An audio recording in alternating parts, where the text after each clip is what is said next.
Hello guys, இன்னையோட evening routine பார்க்கலாம். நான் எப்போவுமே செவ்வாய்க்கிழமை ஆச்சுன்னா முருகருக்கு விளக்கு போட்டு சாமி கும்பிட்றது வழக்கம். அந்த மாதிரி விளக்கெல்லாம் வாஷ் பண்ணி பூ தொடுத்து சாமி கும்பிட ரெடி ஆகிட்டேன். எனக்கு எப்போவுமே சந்தோஷனாலும் சரி கஷ்டனாலும் சரி ஃபஸ்ட்டு அதை முருகர்கிட்ட தான் சொல்லணும் அப்படின்னு நினைப்பேன். அதே மாதிரி தான் நைட் தூங்க போகிறதுக்கு முன்னாடியும் மார்னிங் எந்திரிச்ச அப்புறமும் முருகர்கிட்ட ப்ரே பண்ணிட்டு தான் எந்த ஒரு விஷயமானாலும் நான் ஸ்டார்ட் பண்ணுவேன். அது எனக்கு அப்படி அந்த முருகர்கிட்ட ஒரு பாண்டிங்.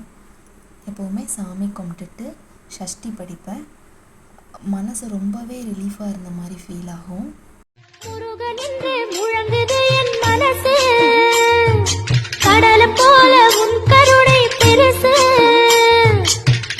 காத்து ஊத காத்து சுத்தும் கடலுக்கரைய பார்த்து